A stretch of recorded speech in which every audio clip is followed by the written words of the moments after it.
Salutations, je suis Shadiversity et voici Honor Guard, un château fictif de ma propre conception qui s'inspire des nombreux principes de conception spécifiques et importants des châteaux historiques. Et dans cette vidéo, je vais vous présenter quels sont ces éléments. Je vous assure les gars, rien n'a été ajouté à ce château par hasard. Je l'ai modélisé et conçu de A à Z. Tout a été conçu avec intention et raison. Aussi pour vous informer, j'ai réalisé une petite séquence cinématographique du château pour ainsi dire que j'ai déjà mise en ligne sur ma chaîne. Je mettrai un lien ici et il présente simplement le château dans tous ses éléments avec du texte à l'écran identifiant chaque partie. C'est agréable à regarder, je vous encourage à y jeter un œil. La première chose que je veux dire à propos de Honor Guard, c'est que c'est en quelque sorte mon hommage au château historique, fonctionnel et efficace, ainsi qu'à la beauté et à la majesté des châteaux fantastiques. Parce que, quand on regarde la conception, il y a en fait deux éléments proéminents sur ce modèle que l'on ne trouverait pas vraiment sur un château historique, même si c'est un peu à nuancer, car selon la période, on peut trouver des éléments similaires, mais on ne les appellerait pas vraiment des éléments classiques de château. Les deux parties auxquelles je fais référence sont en fait les deux tours. Il s'agit de la tour centrale ici avec sa grande fenêtre principale, ainsi que de la tour massive sur le côté, le donjon. Historiquement, il était très rare d'avoir des tours d'une taille aussi incroyable, même s'il semble qu'il y ait eu certaines tours de château qui s'en approchaient, mais vous remarquerez que leur conception est en fait un peu différente. La conception du donjon sur Honor Guard rend vraiment hommage à la grande tour classique des châteaux de fantasy. C'est pareil pour la fenêtre caractéristique sur la tour secondaire. Si vous enleviez cette fenêtre caractéristique et le donjon, le château lui-même, le donjon principal, deviendrait en fait très authentique, historiquement. Et l'autre élément à cela, c'est que je pense en fait, même si cela aurait été très difficile, qu'il aurait été possible de construire ces trois éléments, la fenêtre caractéristique et le donjon géant à l'époque médiévale, avec peut-être une ou deux petites modifications pour rendre cela un peu plus faisable. L'autre chose à propos de la tour centrale que je veux vous signaler, c'est qu'en réalité, elle est plutôt impraticable dans sa conception. Cela rend la disposition intérieure du château un peu bancale parce qu'il doit y avoir un support interne. Donc si vous regardez les murs intérieurs, vous remarquerez qu'en dessous de la tour centrale, les murs ont en fait une double épaisseur. Et c'est parce que là, les murs doivent être légèrement en retrait pour réellement soutenir la tour centrale, car la tour centrale est un peu plus petite que les murs extérieurs du donjon qui l'entourent. C'est en fait une conception maladroite, alors que dans un contexte historique, si quelqu'un voulait construire quelque chose purement pour la fonctionnalité, cette tour centrale n'aurait pas été envisagée parce qu'elle est trop peu pratique. Visuellement, cela rend très bien et donne au château une silhouette et un caractère distinctif. Et donc, selon la période, si l'on avance un peu plus tard dans la période médiévale, cela devient un peu plus envisageable parce que la conception des châteaux a commencé à être structurée autour de l'esthétique autant que de la fonction. Donc, en prenant cet élément en compte, la tour centrale n'est en fait pas aussi peu historique qu'on pourrait le penser. Mais il est très important pour moi de vous signaler son manque de praticité, ce qui explique aussi pourquoi on ne voit pas autant de conceptions aussi peu pratiques que celle-ci à la période médiévale. Voici probablement l'aspect qu'aurait eu la garde d'honneur si elle avait été construite au Moyen-Âge. Pour une fonctionnalité pure, mais comme je l'ai dit, j'ai conçu ce château pour qu'il soit un peu moins un hommage au magnifique château classique de la fantasy. En fait, je voulais en quelque sorte fusionner les deux. Un design historique purement fonctionnel avec quelques touches de design de château fantastique ici et là, mais sans aller trop loin en restant très ancré dans la praticité. Un point important à souligner concernant les châteaux historiques, c'est que beaucoup d'entre eux étaient blanchis à la chaux. Pas tous, bien sûr, et c'était un peu un luxe, mais si les gens avaient les moyens de le faire, eh bien, il semble qu'ils le faisaient. Il y a une raison pour laquelle la tour de Londres est aussi appelée la tour blanche, car quand on la regarde, on pourrait se dire que cela ne paraît pas vraiment blanc. Eh bien, à l'époque médiévale, elle l'était, et bien sûr, la tour blanche n'est pas le seul exemple. Pour cette raison, j'ai en fait été tenté de blanchir Honor Guard également, et je l'aurais fait, sauf que ce château a en réalité une petite histoire de fond. Je suis écrivain et j'apporte les dernières corrections à un roman fantastique que je publierai bientôt. Mais pour apprendre à écrire, j'ai rédigé de nombreux livres auparavant, et le cadre dans lequel la plupart de mes projets d'écriture prenaient place était bien sûr basé sur la période médiévale. Après avoir écrit 7 ou 8 livres, le dernier était en fait à moitié correct. Même si je voudrais encore le réécrire, si jamais j'essayais d'en faire quelque chose de sérieux, mais la demeure du personnage principal est la garde d'honneur, ce château ici. C'est l'une des raisons pour lesquelles je voulais le concevoir, c'est parce que je voulais concevoir le château sur lequel mon histoire était basée. Certaines caractéristiques de ce château s'inspirent de l'histoire et des personnages qui y vivent. L'une de ces choses est que la famille ayant construit le château et y vivant encore aujourd'hui est très chevaleresque et possède une riche histoire militaire. Il privilégie davantage la praticité à l'apparence. Les ancêtres qui l'ont bâti et les actuels habitants n'accordent aucune importance à l'apparence extérieure et jugent futile de faire briller leur château en blanc. Voici à quoi la garde d'honneur ressemblerait avec un badigeon blanc sur ses murs extérieurs. Notez que tous les châteaux n'avaient pas ce badigeon blanc, donc inutile d'en mettre un obligatoirement lors de la conception d'un château. Considérez le contexte et décidez par vous-même. Je tiens à souligner que si vous avez vu ma vidéo sur garde d'honneur, vous remarquerez peut-être des différences entre le château présenté ici et celui de la vidéo. Et oui, j'ai apporté quelques petites, ou peut-être pas si petites, améliorations ici et là que vous pourriez même considérer comme des améliorations significatives. Et il vaut la peine que je vous signale ces choses pour que vous voyiez le genre d'éléments auxquels vous devriez penser lorsque vous concevez un château.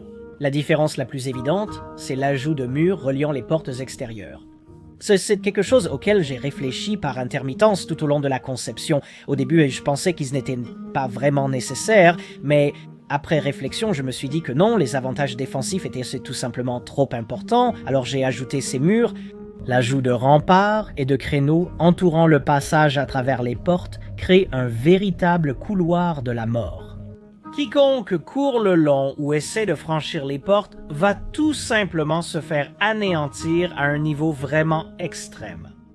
Cet élément de conception, avec 2 murs surélevés de chaque côté d'une entrée ou d'un passage à travers une porte, m'a toujours marqué lorsque je l'ai remarqué sur des châteaux historiques, car il est à la fois extrêmement efficace et tout simplement mortel pour quiconque tente d'attaquer ce château. Et je les ai décrits comme des zones de mise à mort, des couloirs de la mort, et pendant très longtemps il n'y avait pas de nom anglais pour cela, mais mes spectateurs les plus informés ont en fait souligné qu'il existe un nom allemand pour cette caractéristique de conception. Ce sont ces spectateurs qui l'ont signalé dans ma vidéo. Des spectateurs l'avaient déjà mentionné, mais son nom était difficile à retenir. Maintenant, je m'en souviens et je l'ai noté pour le partager avec vous. Ainsi, vous connaîtrez cette caractéristique de conception intéressante à intégrer et nous avons enfin un nom auquel nous référer. Ça s'appelle un Zwinger et c'est un élément de conception vraiment génial.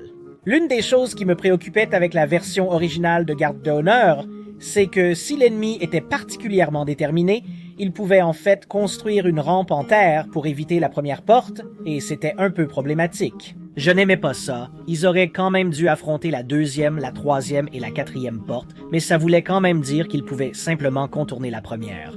Donc, en ajoutant une fortification complète comme Asvinger ici, cela rend vraiment toute tentative d'assaut sur l'entrée principale de ce château totalement suicidaire, au-delà de toute croyance.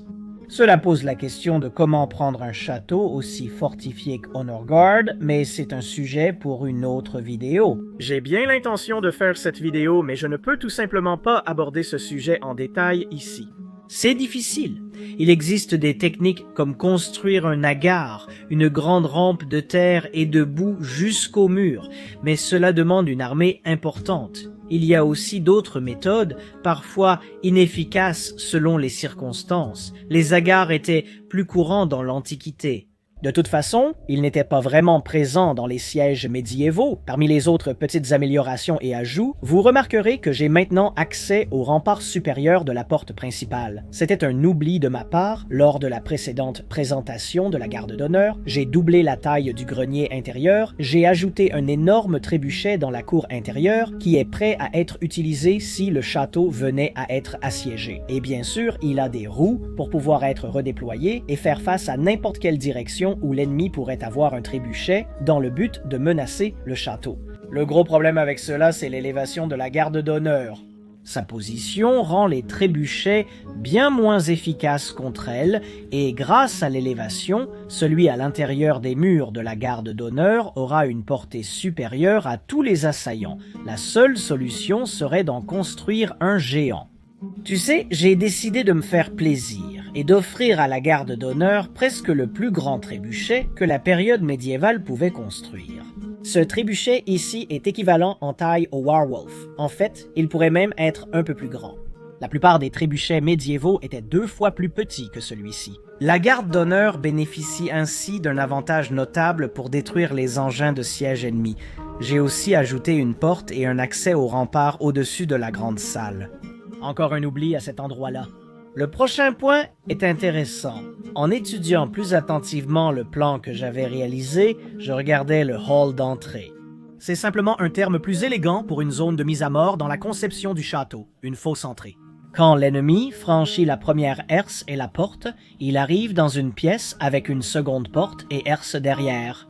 Et au-dessus du hall d'entrée se trouve un poste de garde avec des meurtrières juste au-dessus pour déverser la mort sur quiconque se trouve là pendant qu'ils essaient de passer.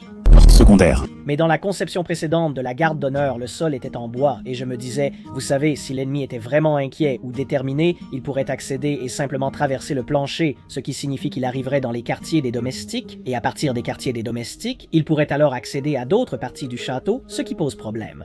Donc pour régler ça, j'ai en fait supprimé les quartiers des domestiques qui se trouvaient juste en dessous, ouvrant ainsi la salle de garde qui était sous ces quartiers, puis j'ai ajouté un plafond voûté, ce qui m'a permis de mettre un sol en pierre dans l'entrée, et ça veut dire que personne ne va traverser ce sol avec des haches. J'ai fait pareil avec le toit au-dessus de la trésorerie. Pour sécuriser la trésorerie, il ne faut pas un toit en bois qu'on pourrait facilement traverser avec une hache. Donc, plafond voûté, toit en pierre, entièrement enfermé, personne ne va pénétrer dans la trésorerie facilement.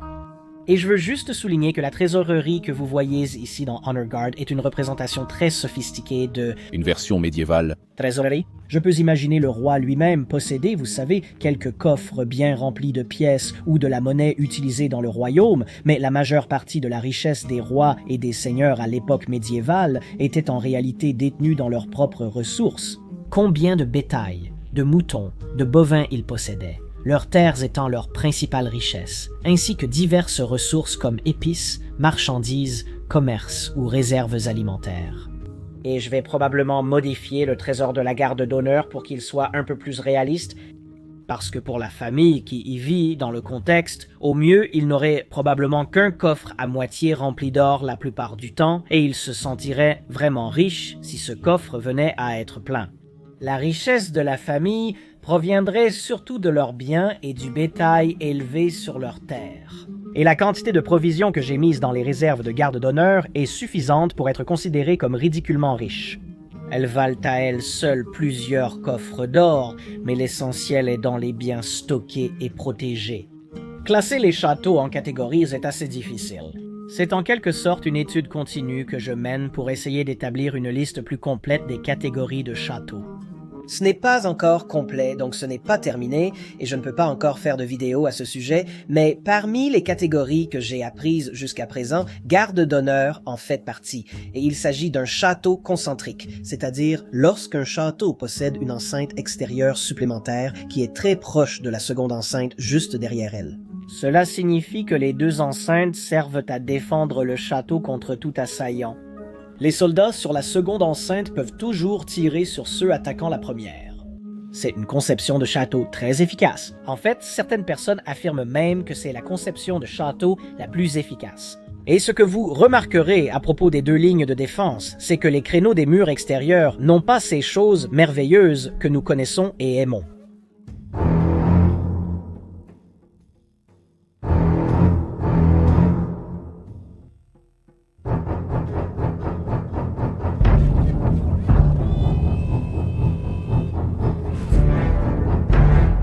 La raison en est qu'elles ne sont en fait pas nécessaires. Aucun ennemi ne peut s'approcher suffisamment du premier mur pour se mettre à l'abri sous la ligne de tir de ceux qui défendent le mur. Par conséquent, il n'y a en réalité pas besoin de meurtrières. S'il n'y en a pas besoin, il n'est pas nécessaire de les installer car elles sont plus extravagantes et plus difficiles à construire. Mais si quelqu'un franchit cette première ligne de défense et pénètre dans la basse-cour extérieure, alors il peut s'approcher tout près du mur secondaire, si près en fait qu'il peut se mettre sous la ligne de tir des défenseurs. Donc, dans ces situations, Oui, vous avez besoin de machicoulis. Bien sûr, il existe de nombreux cas dans des châteaux historiques où les machicoulis auraient été utiles, mais ils n'y sont pas. Donc ne pensez pas que vous devez absolument en ajouter. Ils sont simplement très utiles lorsqu'ils sont placés à l'endroit où ils sont nécessaires. Ça a du sens. Le mur extérieur sert de mur de soutènement pour le niveau du sol situé derrière lui. Cela signifie que les murs ne peuvent pas être renversés, car derrière eux, la terre et la pierre forment une barrière aussi solide que le mur. Le chemin que toute personne doit suivre pour accéder à la cour centrale comporte des angles et des virages très serrés. Ceci est avantageux pour empêcher quiconque d'essayer d'amener des béliers. Toutes les portes sont équipées de plusieurs herses pour piéger les ennemis qui parviennent à franchir la première herse, puis leur faire pleuvoir la mort depuis les meurtrières à l'intérieur. Les portes, le zwinger et les murs intérieurs sont tous segmentés les uns des autres, ce qui signifie que si une section de mur est prise par un ennemi, il n'a pas accès à toutes les autres parties des murs car elles sont en fait bloquées par les tours à chaque pointe ou jonction majeure. Les murs qui possèdent des créneaux orientés vers l'intérieur sont à une élévation inférieure à celle des murs situés derrière eux, ce qui signifie que si l'ennemi prend un mur doté de créneaux orientés vers l'intérieur, ils ne peuvent en fait pas être utilisés pour la défense par l'ennemi qui les a pris, car la position surélevée des défenseurs leur permet de tirer par-dessus ces créneaux orientés vers l'intérieur. Les créneaux sont conçus pour être utilisés à une élévation supérieure à celle de toute personne contre laquelle vous essayez de les utiliser. Ils perdent leur valeur défensive s'ils se trouvent à une élévation inférieure à celle des personnes qui vous attaquent. Vous remarquerez que les murs de la cour intérieure n'ont pas de créneaux orientés vers l'intérieur, ce qui signifie que si une section de ces murs est prise, il n'y a aucune barrière pour les protéger des personnes qui contre-attaquent depuis d'autres sections de murs, des tours ou même du sommet du donjon, et à moins qu'ils ne parviennent à prendre une section de mur avec un escalier menant vers la cour, ils ne peuvent pas vraiment en descendre à moins d'apporter leurs propres échelles. C'est pourquoi il y a un peu de maçonnerie qui dépasse derrière chaque tour sur le mur intérieur et les portes qui mènent à la tour peuvent bien sûr être barrées de l'intérieur, car c'est ainsi que l'on passe d'une section de mur à une autre en traversant les tours elles-mêmes. Le château est équipé de la plupart des éléments que l'on pourrait souhaiter dans un château, d'après ce à quoi j'ai pu penser. Une grande écurie propose des boxes individuelles pour chevaux. Au-dessus, un mess de soldats fait aussi office d'auberge pour les visiteurs sans rang suffisant pour loger au château. Et bien sûr, dans le mess des soldats, il y a toutes les commodités nécessaires, comme des cuisines et des toilettes.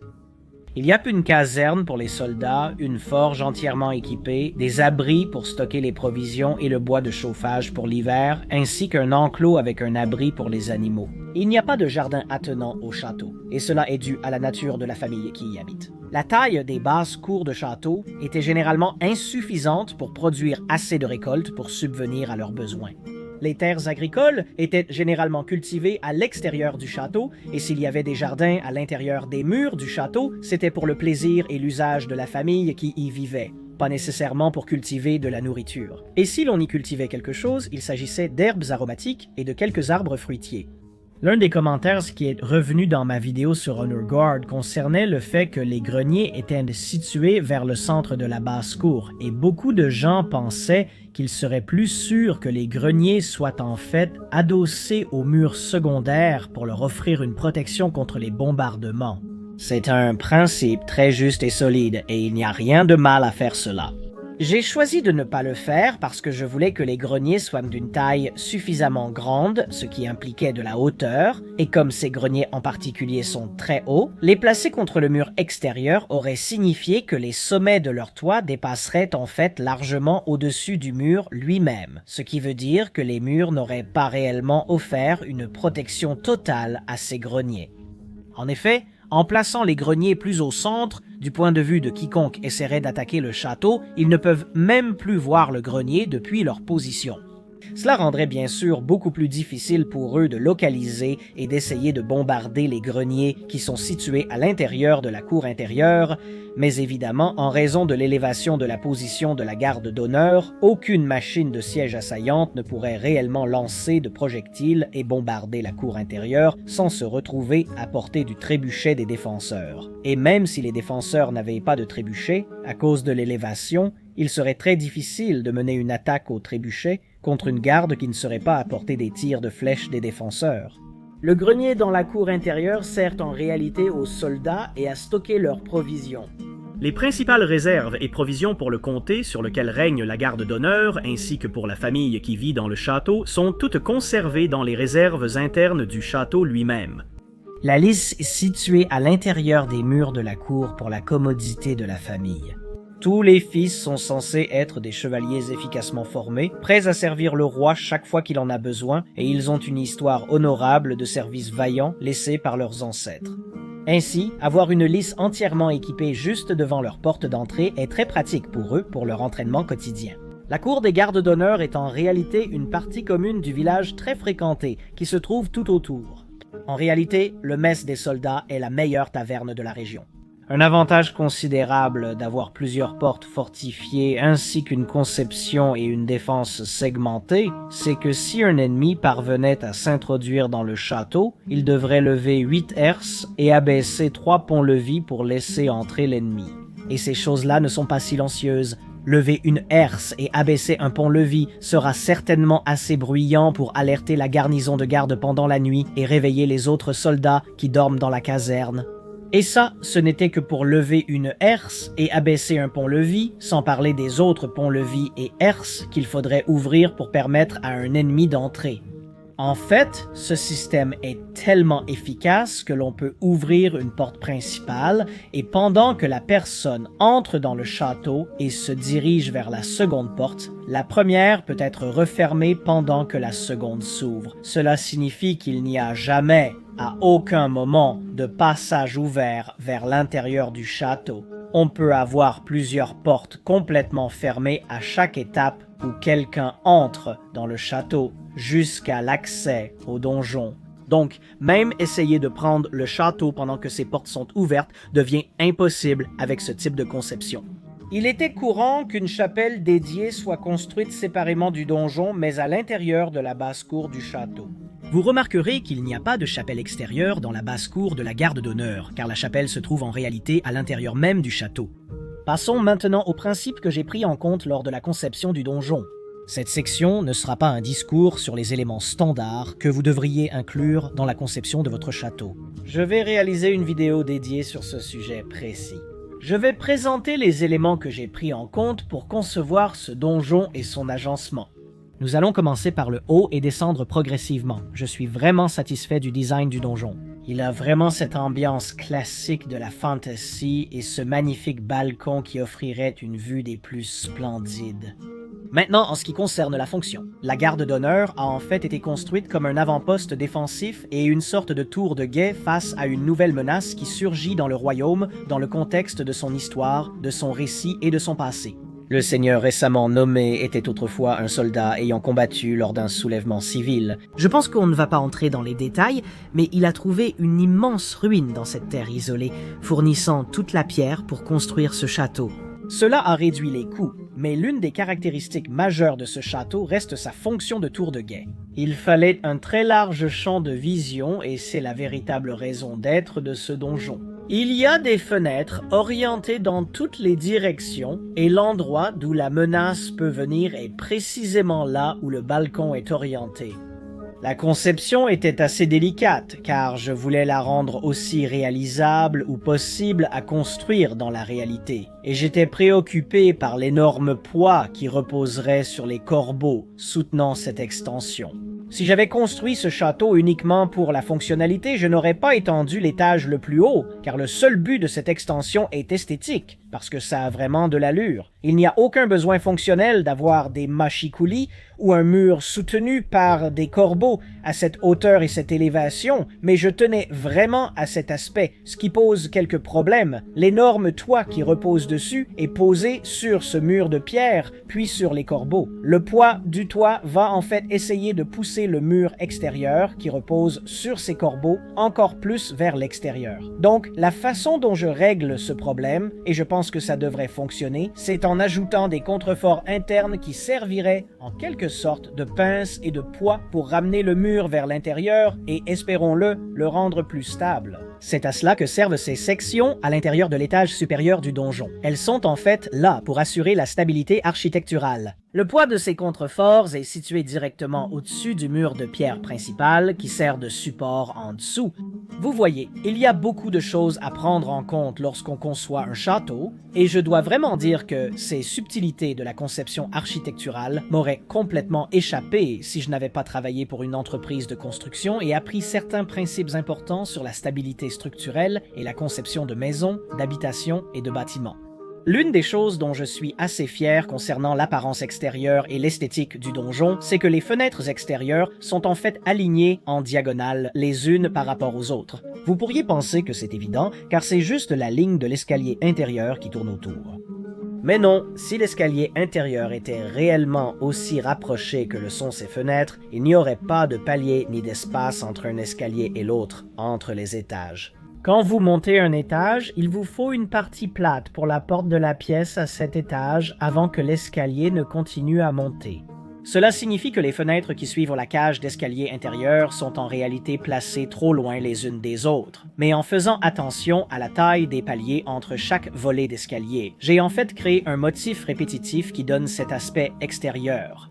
La façon dont je fais cela, c'est en plaçant une seconde fenêtre du côté opposé à la fenêtre qui se trouve là où est le palier à chaque étage. Et quand je parle du palier, c'est le palier à l'extérieur de la pièce de chaque étage de la tour. Donc, il s'agit en fait d'une fenêtre secondaire du côté opposé qui place la fenêtre à l'extérieur sur cette ligne diagonale. J'adore l'apparence d'une grande fenêtre caractéristique. Je pense que c'est l'un des plus beaux éléments des châteaux Disney classiques de fantasy, et si vous regardez les châteaux Disney, vous remarquerez cette grande et belle fenêtre centrale. Bien sûr, je le voulais aussi, mais il y avait un problème. Quand on fait une fenêtre aussi grande, normalement la fenêtre ne peut pas traverser plusieurs étages. Pour une fenêtre très haute, il faut aussi un toit haut, ce qui donne une pièce immense à l'intérieur. Mais j'ai résolu ce problème en segmentant la fenêtre en 3 parties. Elle ressemble toujours à une grande fenêtre étirée, mais les 3 segments de la fenêtre correspondent en réalité aux 3 étages internes de la partie supérieure de cette tour centrale. Ainsi, chaque pièce intérieure de cette partie supérieure possède en fait une portion de cette immense fenêtre principale comme fenêtre principale, et bien sûr, ces pièces sont de la bonne taille. Donc, au lieu de m'obliger à avoir une seule immense pièce intérieure à cause de la fenêtre principale, j'obtiens 3 pièces de taille appropriée à la place. L'effet de cette fenêtre, segmentée en 3 mais paraissant une grande fenêtre principale, est un élément de design dont je suis très fier. 2 des pièces possèdent aussi leur propre cheminée, rendant les espaces fonctionnels et agréables à vivre avec une vue magnifique depuis celle-ci. Ce serait merveilleux. Cette grande pièce, directement adjacente à la salle de bal, est en fait un peu le salon. Donc pendant que les gens dansent et s'amusent dans la salle de bal, des tables et des chaises seront disposées dans cette section pour dîner, discuter ou tout ce qu'ils voudront. Plusieurs personnes m'ont demandé pourquoi la salle de bal était à l'étage. Après avoir regardé mon court-métrage sur la garde d'honneur, il y a une raison très importante. La stabilité architecturale. La pièce est tout simplement trop grande pour qu'un étage entier puisse en couvrir toute la taille et la longueur, surtout si cet étage doit supporter des personnes, des meubles et des cloisons pour créer des pièces séparées. Il y a ici des principes importants d'ingénierie à prendre en compte, car si une poutre couvre une trop grande distance, elle commencera à fléchir, à moins bien sûr qu'il n'y ait un pilier de soutien en dessous pour la soutenir. Mais dans ce cas, vous aurez des piliers de soutien en plein milieu de votre salle de bal, et pour une salle de bal, vous la voulez complètement large et ouverte. En fait, la partie carrée du donjon est tellement grande que j'ai ajouté un grand mur de pierre interne qui traverse le centre, et ce mur central en pierre sert de principal support au plancher en bois très large et ouvert de la salle de bal. Le mur central en pierre est essentiel. Si je plaçais la salle de bal au niveau de la grande salle, je devrais la couper en deux. J'aurais pu mettre la salle de bal à l'emplacement actuel de la grande salle, mais cela impliquerait de déplacer la grande salle, peut-être vers la chapelle, et elle serait alors trop petite. J'ai envisagé l'idée de mettre une immense arche au milieu de ce mur central en pierre pour ouvrir la grande salle si elle était à un niveau inférieur, mais il y aurait tout simplement trop de poids sur cette arche et je pense qu'elle ne serait pas complètement stable. Cela signifiait que le meilleur emplacement pour la salle de bal se trouve en réalité au niveau le plus élevé de la partie carrée du bâtiment principal, et au-dessus de la salle de bal elle-même, il suffit d'un toit capable de supporter son propre poids, sans personnes supplémentaires, sans murs ou meubles supplémentaires, rien de tout cela, juste un toit qui peut supporter son propre poids, et absolument, à l'époque médiévale, ils pouvaient construire des toits de cette taille, ce n'est pas un problème. Et ce qui est génial, c'est qu'avec des poutres apparentes, cela donne vraiment un super effet, et voici à quoi ressemble le toit de la salle de bal vu de l'intérieur. Donc oui, la salle de bal se trouve à l'étage le plus élevé de la partie carrée principale du donjon, par pure nécessité, mais l'énorme avantage, c'est que ces magnifiques grandes fenêtres offrent alors une vue incroyable sur la campagne environnante. L'accès du public à la salle de bal supérieure lors des événements se fait par l'escalier principal, qui se trouve juste ici. Bien qu'il y ait un accès à l'escalier depuis les pièces principales de la famille, ces portes sont le plus souvent verrouillées, donc lorsque le public a accès à la salle de bal, les gens ne peuvent pas simplement entrer dans les parties privées du château. Parmi les questions de mes abonnés lors de la présentation de mon château, beaucoup demandaient où étaient les toilettes. Rassurez-vous, je ne les ai pas oubliées. Il y a en fait 5 toilettes dans le château, toutes situées dans cette section du mur. Elles sont situées les unes au-dessus des autres, et on les appelle les garde-robes. Il y en a une dans les parties publiques, pour les visiteurs du château, et il y a des garde-robes dans les parties privées habitables, là où se trouvent les chambres et les salons jusqu'à la salle de bal elle-même. Les garde-robes sont positionnés de telle manière que les excréments qui en tombent se retrouvent tous dans une même ouverture principale, à l'intérieur du mur du château qui descend jusqu'à la fosse d'aisance en dessous. Vous voyez, j'ai réfléchi autant que possible à cette conception et au-dessus de toutes les toilettes, cette ouverture dans le mur du château monte jusqu'au toit et sert de drain principal pour la seconde moitié du toit supérieur lorsqu'il pleut. Cela signifie que lorsqu'il y a une averse, l'eau descend par cette section, la nettoyant jusqu'à la fosse d'aisance. Et depuis la fosse d'aisance, il y a un drain incliné pour que tout soit évacué par gravité qui traverse tout le sous-sol, sort du château et tombe de la falaise pour être éliminé hors de vue et hors de l'esprit. Ainsi, la fosse d'aisance possède en fait un mécanisme de chasse d'eau intégré. Chaque fois qu'il y a une forte averse, mais bien sûr, s'il n'y a pas d'averse pendant un certain temps, c'est le malheureux travail d'un serviteur de prendre de longues sortes de pelles en bois pour pousser les excréments le long du drain et hors du château. Cet étage est celui où se trouvent les principales pièces familiales et chaque pièce possède également sa propre cheminée dédiée. Mais ce ne sont pas les seules pièces. Les plus hautes, dans la tour centrale, possèdent aussi leurs cheminées, sont très confortables et offrent une vue spectaculaire. Et puis, bien sûr, vous avez toutes les pièces supplémentaires dans le donjon jusqu'en haut. L'accès aux pièces supérieures du donjon se fait en réalité par ce niveau, et c'est parce que ces pièces du donjon, à l'exception de celles tout en haut, sont considérées comme des pièces privées. Les pièces du donjon situées sous ce niveau sont en fait complètement isolées, et il n'y a pas d'escalier depuis cette section menant aux pièces inférieures du donjon. C'est comme si le donjon était coupé en deux. L'accès aux pièces inférieures se fait par une autre section, l'accès aux pièces supérieures se fait depuis cet étage, et il y a une raison très précise à cela que j'expliquerai un peu plus loin. Si l'étage précédent est celui où se trouvent les chambres, cet étage-ci est celui où se trouvent les salons, En effet, le principal Solar. Maintenant, Solar, je ne sais pas si ça se prononce Solar ou autrement, mais dans le contexte médiéval d'un château, c'est en gros le salon du château. C'est là que la famille se retrouve et passe la plupart de son temps de détente, si elle veut le passer à l'intérieur. Directement adjacent au Solar se trouve la principale salle à manger privée pour les familles qui vivent dans le château, et à côté de la salle à manger se trouve une autre pièce située dans la tour du donjon. On ne peut accéder à cette pièce que par la salle à manger, car il s'agit d'une autre pièce de détente à l'intérieur du château. Il y a une autre pièce très importante à cet étage, mais elle est en fait séparée des parties de vie. Et c'est la salle de garde. Regardez, il n'y a pas de porte reliant les parties de vie à la salle de garde. En fait, on ne peut accéder à cette salle de garde que depuis les remparts au-dessus ou depuis la salle de garde secondaire bien en dessous, et on accède à cette salle de garde secondaire en passant par ces escaliers avant qui montent et descendent dans les tours avant du château. Cette salle de garde ici se trouve directement au-dessus de la salle d'entrée dont j'ai parlé précédemment et elle possède des meurtrières orientées vers le bas permettant de déverser la mort sur quiconque se retrouve piégé en dessous. C'est également là que se trouve les treuils pour le pont levis principal et les deux herses qui ferment le hall d'entrée en dessous. Et en dessous de ce niveau se trouve la principale section publique du château, c'est là que se trouve la grande salle et que la cour se tient à l'intérieur du château. Ainsi, lorsque la cour est tenue, c'est ici que se déroulent les procédures judiciaires et les habitants vivant autour du château peuvent venir présenter au seigneur les problèmes qu'ils souhaitent porter à son attention. Pour accéder à la grande salle, il faut passer par le hall d'entrée qui, comme je l'ai mentionné, est en réalité un élément défensif du château, puis traverser ce qui ressemble à un hall de transition à l'intérieur du château. Depuis ce hall principal, vous pouvez accéder aux escaliers principaux qui mènent aux autres parties du château. Il peut également servir de salle de banquet supplémentaire lorsque les autres parties du château deviennent trop encombrées.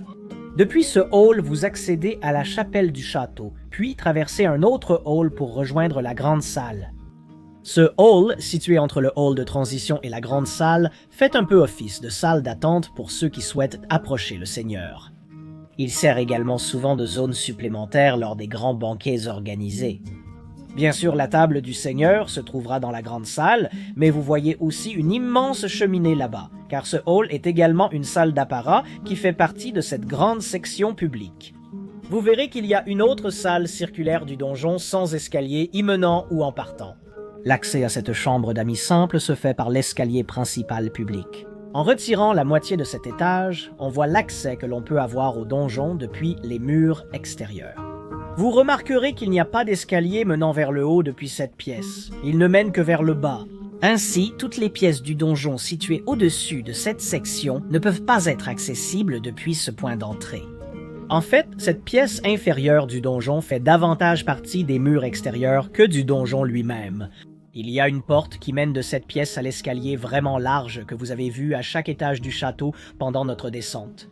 L'accès à cet escalier depuis le donjon principal est impossible. Cet escalier est là pour permettre l'accès au rempart supérieur du donjon depuis le mur central principal en bas.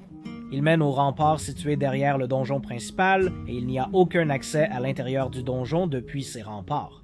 Il y a un escalier secondaire qui mène également au toit du donjon, ainsi qu'au rempart du toit au-dessus de la grande salle et au mur de l'autre côté. C'est la partie qui relie les remparts du donjon à ceux des murs, et bien sûr, toutes ces portes peuvent être barrées si une section du mur est prise. Sous l'étage plus public se trouve l'étage des domestiques où se trouvent les cuisines principales ainsi que la salle à manger des domestiques et les quartiers de vie pour ceux qui dorment dans le château. Vous remarquerez que l'entrée des domestiques n'a ni treuil ni herse, mais elle possède un pont-levis à contrepoids. Il n'était pas possible d'installer une herse parce qu'au-dessus se trouvaient des fenêtres décoratives et la grande salle et il n'y avait pas d'espace pour remonter la herse. Vous pourriez penser que c'est en fait une faiblesse.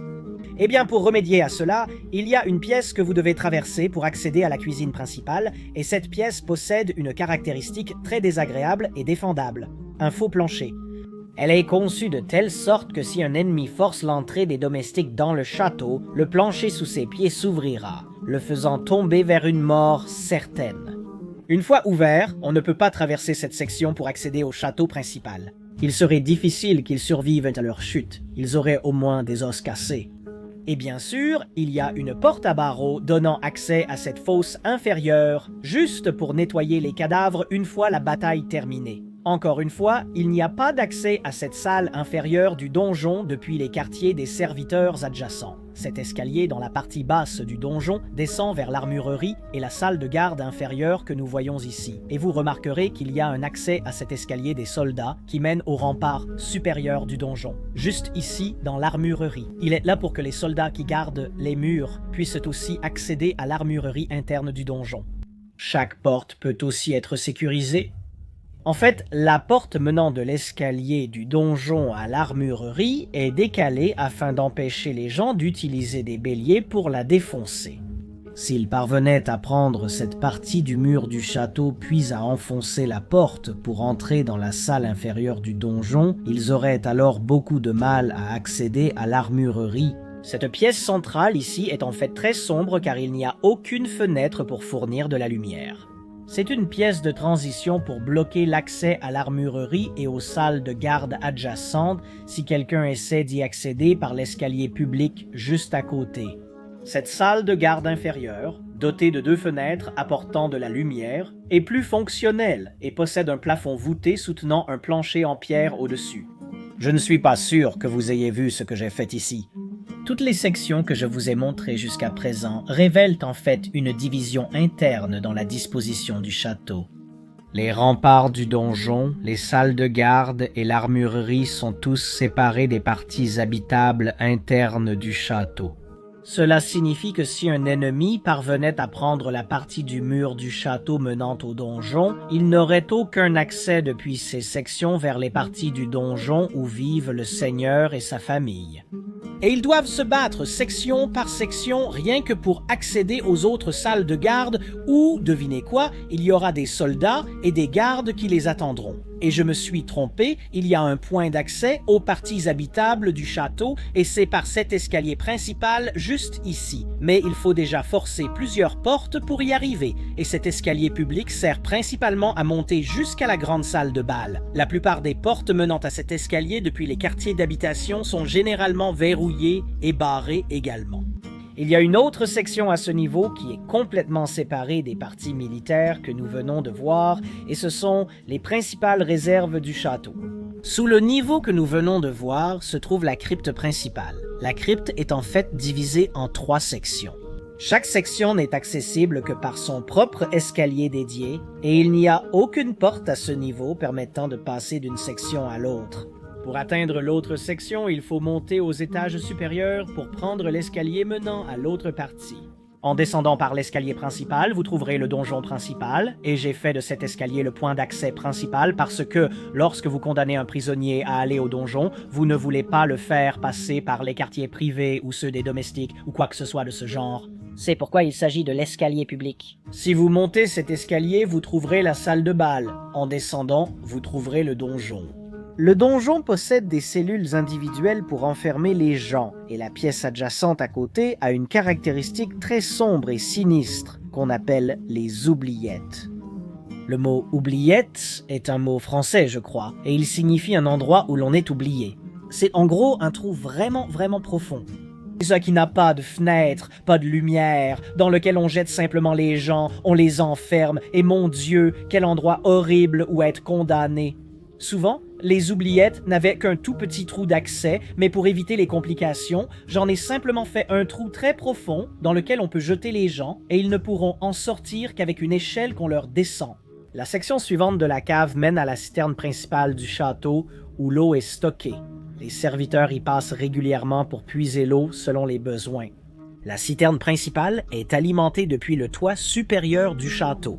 L'eau de ruissellement lorsqu'il pleut s'écoule dans des caniveaux qui mènent directement ici, et bien sûr, si la citerne devient trop pleine, il y a des trous dans la partie supérieure pour que l'eau puisse s'écouler vers la basse-cour secondaire.